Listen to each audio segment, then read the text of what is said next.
ब्रिटिशांनी भारत सोडून जावं म्हणून 1942 ला महात्मा गांधीजी यांच्या नेतृत्वामध्ये छोडो भारत आंदोलनाला सुरुवात झाली। या आंदोलनाचा ठराव राष्ट्रीय सभेच्या कार्यकारिणीने वर्धा येथे पारित केला आणि त्यानुसार 1942 च्या भारत छोडो आंदोलनाला सुरुवात झाली। या आंदोलनाने इंग्रजांना भारतातून हाकलून लावले। शेवटी इंग्रजांना भारताला स्वातंत्र्य द्यावं लागलं। इतिहासाची पुनरावृत्ती होतात असं म्हणतात, तसंच इतिहासाची पुनरावृत्ती करणारा महत्त्वपूर्ण ठराव वर्धा येथे महात्मा गांधी जयंतीच्या औचित्यानं जे आमरण उपोषण जुनी पेन्शन संघटनेने सुरू केलं होतं त्या संघटनेची सांगता या पेन्शन प्रतिज्ञेने झाली। पेन्शन देता की जाता, go back NPS UPS come back OPS असा नारा देत महाराष्ट्र राज्य जुनी पेन्शन संघटनेने या ठिकाणी निर्णय घेतला, पेन्शन द्या नाहीतर खुर्ची सोडा।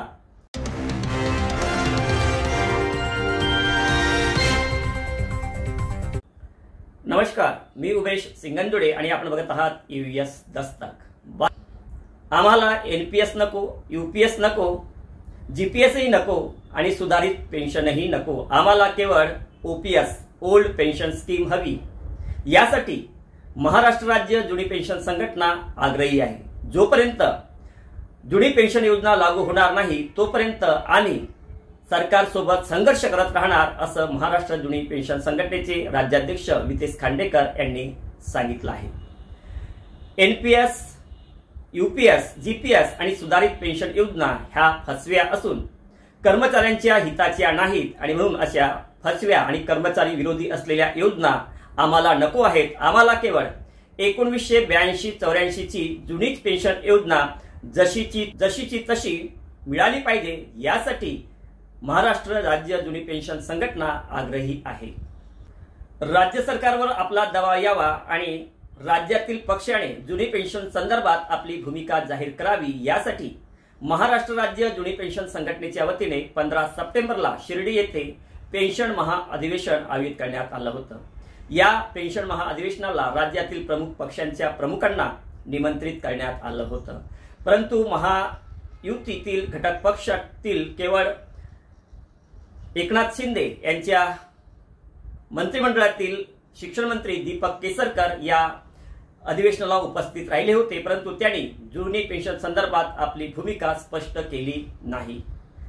या अधिवेशनाला महाविकास आघाडीचे अनेक प्रतिनिधी उपस्थित होते। यामध्ये प्रामुख्याने काँग्रेस पक्षाचे प्रदेशाध्यक्ष नानाभाऊ पटोले, शिवसेनेचे सन्माननीय उद्धवजी ठाकरे आणि राष्ट्रवादी शरद पवार गटाचे अनेक प्रतिनिधी उपस्थित होते। त्यांनी या अधिवेशनात सांगितलं की आम्ही जुनी पेन्शनच्या बाजूने आहोत। आमचं सरकार जर 5 वर्ष टिकलं असतं तर निश्चितच आम्ही जुनी पेन्शन योजना जाहीर केली असती, परंतु पूर्वीच आमचं सरकार पाडण्यात आल्यानं जुनी पेन्शन हा विषय राहून गेलेला आहे। जर सत्तेमध्ये परत आम्ही आलो तर पहिल्याच मंत्रिमंडळाच्या निर्णयामध्ये आम्ही जुनी पेन्शनचा निर्णय घेऊ असं या नाना पटोले, उद्धवजी ठाकरे यांनी जाहीर केलं। महाराष्ट्र राज्याच्या निवडणुका लवकरच लागणार आहेत आणि त्या अनुषंगानं राज्य सरकारवर दबाव आणावा आणि त्यांनी जुनी पेन्शन संदर्भात आपला निर्णय जाहीर करावा यासाठी परत महाराष्ट्र जुनी पेन्शन संघटनेने उपोषणाचं हत्यार उभारलं होतं आणि त्यानुसार गांधींच्या जिल्ह्यात 2 ऑक्टोबर 2024 ला आमरण उपोषणाला सुरुवात केली। 5 दिवस चाललेल्या या उपोषणाला शासनाच्या कोणत्याही प्रतिनिधीने भेट दिली नाही। यामुळे प्रचंड नाराजी संघटनेमध्ये निर्माण झाली होती।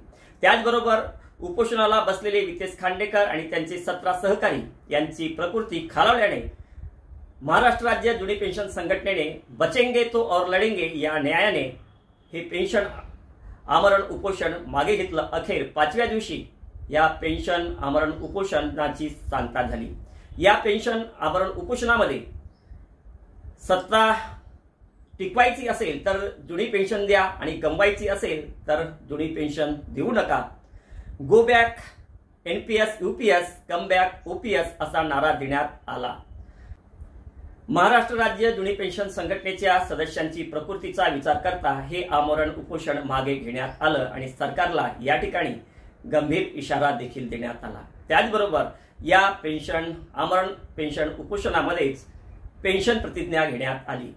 मी व माझा परिवार, माझे मित्र, माझे नातेवाईक येणाऱ्या विधानसभा निवडणुकीत जो पक्ष किंवा जो गट जुनी पेन्शन योजना ओपीएस लागू करेल किंवा जुन्या पेन्शनचा मुद्दा आपल्या जाहीरनाम्यात घेईल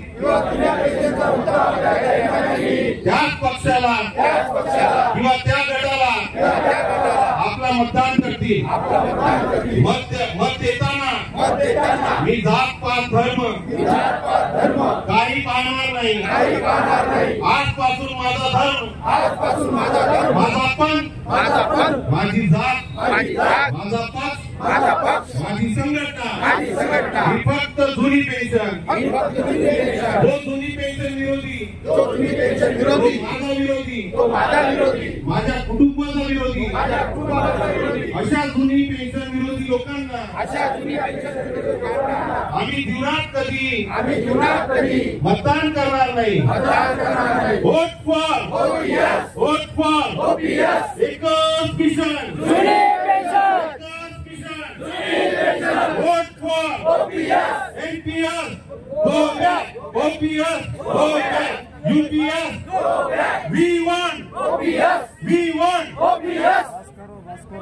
ब्रिटिशांनी भारत सोडून जावं म्हणून 1942 भारत छोडो आंदोलनाला सुरुवात झाली आणि या आंदोलनाने इंग्रजांना सडो की पळो करून सोडलं। अखेर इंग्रजांना भारताला स्वातंत्र्य देऊन बॅक टू पवेलियन इंग्लंडला जावं लागलं। अखेर महात्मा गांधीजी आणि त्यांच्या संघटनेचा या ठिकाणी विजय झाला। अशाच प्रकारे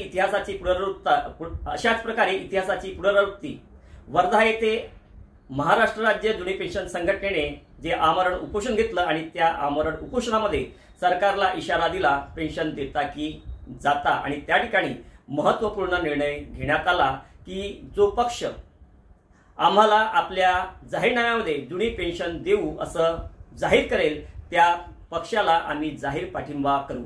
आमच्यावर अवलंबित असलेले कुटुंब आणि आमचे नातेवाईक सुद्धा अशाच पक्षाला जाहीरपणे समर्थन करतील आणि त्यांच्यासाठी मतदान करतील असं ठरवण्यात आलं। इतिहासाची पुनरावृत्ती होते असं सांगतात। बघूया महात्मा गांधींनी जो भारत छोडो आंदोलन सुरू केलं आणि इंग्रजांना भारतातून बाहेर पाठविलं, तसंच पेन्शन नाकारणाऱ्या या काळ्या इंग्रजांना वितेश खांडेकर यांनी त्यांची जुनी पेन्शन संघटना सत्तेवरून खेचते की जुनी पेन्शन मिळवून देते याकडे सर्वांचं लक्ष लागलं आहे। जुनी पेन्शनग्रस्त असलेल्या सर्व शिक्षक शिक्षकेतर कर्मचाऱ्यांनी या वोट फॉर ओपीएस या चळवळीमध्ये सहभागी व्हायचं आहे आणि जो पक्ष आपल्या पेन्शनचा विषय घेईल त्याला समर्थन करायचं आहे आणि म्हणून प्रत्येकाने संकल्प करणं आवश्यक आहे। थांबणार ना कधी ना हार मानणार मी, ए समोर संकटा तुला करीन पार मी। देह संपला जरी जिवंत युगे युगे, जो सदा अभंग राहणार तो विचार मी।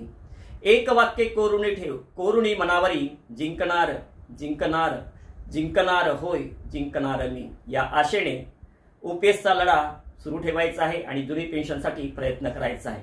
धन्यवाद। पेन्शन संदर्भात अशाच महत्त्वपूर्ण माहिती जाणून घेण्यासाठी आमच्या यूएस दस्तक यूट्यूब चॅनलला लाईक सबस्क्राईब करा आणि पुढील व्हिडिओचं नोटिफिकेशन मिळवण्यासाठी बेल आयकॉनला प्रेस करण्यास विसरू नका। धन्यवाद।